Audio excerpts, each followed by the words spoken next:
اعوذ باللہ من الشیطان الرجیم، بسم اللہ الرحمن الرحیم۔ نیکیوں کے اس سفر میں آپ ہوں گے میرے ہم سفر۔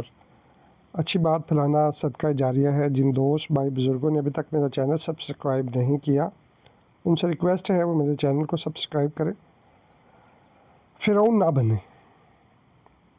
میرے بات کرنے کا مقصد یہ ہے کہ اللہ تعالیٰ جب انسان کو کسی رتبے پہ فائز کرتا ہے، اللہ پاک کوئی اس کو ایسا مقام عطا فرماتا ہے کہ بہت سے لوگوں کا مفاد اس سے آ کر جڑ جاتا ہے، بہت سے لوگوں کے کام اس شخص سے آ کے جڑ جاتے ہیں، تو اس شخص کو چاہیے کہ وہ لوگوں کے لیے آسانیاں پیدا کرے تاکہ وہ مقام، وہ سیٹ جس پہ وہ فائز ہے، وہ اس کے لیے جنت کے باغوں میں سے ایک باغ بن جائے، نہ کہ وہ شخص لوگوں کے لیے مشکلات کھڑی کرے، لوگوں کے لیے پریشانیاں پیدا کرے، لوگوں کی بجائے صرف اور صرف اپنی ہی طرف توجہ رکھے، تو وہ جگہ، وہ مقام اس کے لیے وبال بن جاتا ہے، اور وہ مقام اس کے لیے جہنم کے گڑھوں میں سے ایک گڑھا بن جاتا ہے۔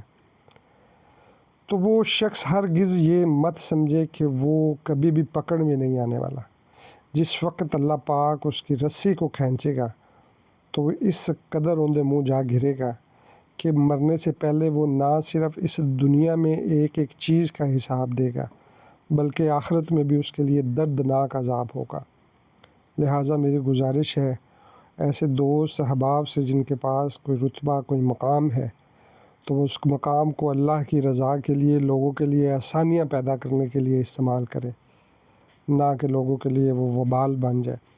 اللہ پاک ہم سب کا، آپ کا حامی و ناصر ہو۔ اللہ پاک ہمیں راہ راست پہ چلنے کی توفیق عطا فرمائے۔ اللہ حافظ۔